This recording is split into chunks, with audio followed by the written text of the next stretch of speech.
Connaissez-vous tous nos produits locaux, les Made in Poitou? Eh bien, cette semaine, nous allons vous en faire découvrir quelques-uns. Aujourd'hui, gros plan sur la compagnie Co, un créateur de thé parfumé dont les laboratoires sont installés à Dissé dans la Vienne. Lucie Séconi et Morgane Plouchard ont tenté de percer leur secret de fabrication.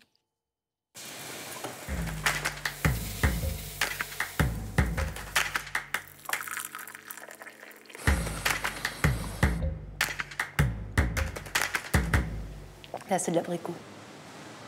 Dans cette maison de thé, tout est pensé au moindre détail près. Moi, je pense que c'est la même chose que la dernière réception. Je sais pas ce que vous en pensez. Oui, ça paraît conforme. Ouais. Cela commence dès la réception des feuilles venues de Chine, d'Inde et du Sri Lanka. La récolte varie en fonction des aléas climatiques et de la cueillette. Il est bien. On vérifie à chaque fois si le thé qu'on soit est vraiment de bonne qualité par rapport à ce que nous, on doit produire. Parce que ça peut jouer sur l'aromatisation, ça peut jouer sur le goût, forcément. Hein, donc l'aspect visuel aussi qui est important.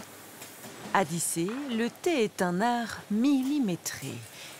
Il demande un savoir-faire qui ne se transmet qu'ici. Un expert en thé, en France, ça n'existe pas vraiment. Il n'y a pas de formation pour ça.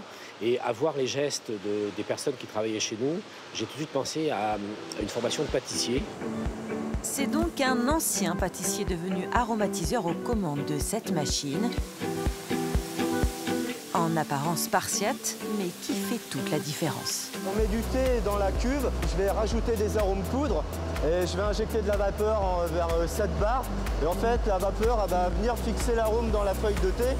Car habituellement, l'arôme est très volatile, mais grâce à l'aromatisation à la vapeur, un concept unique au monde, le goût est fidélisé du nez jusqu'au palais. Il y aura plus de saveur et suivant les arômes, le thé sera plus brillant. Par rapport à un processus liquide, le thé va être plus caramélisé suivant les arômes et ça va tenir plus longtemps l'odeur et le visuel dans le temps. Une fois imprégné, il est séché au degré près. Ces mélanges sont ensuite soumis au nez d'experts lors d'une dégustation qui a tout de celle des grands crus.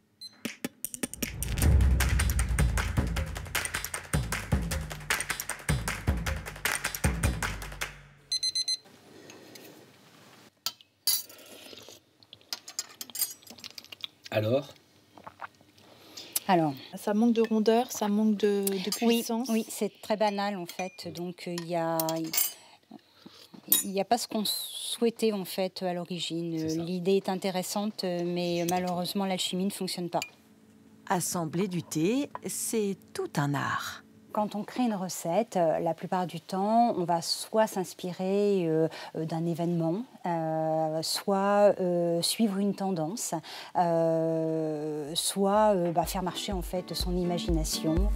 À 175 ans, la plus vieille maison de thé française se met au goût du jour. Elle propose plus de 250 recettes. Comme quoi, ce n'est vraiment pas l'âge qui compte.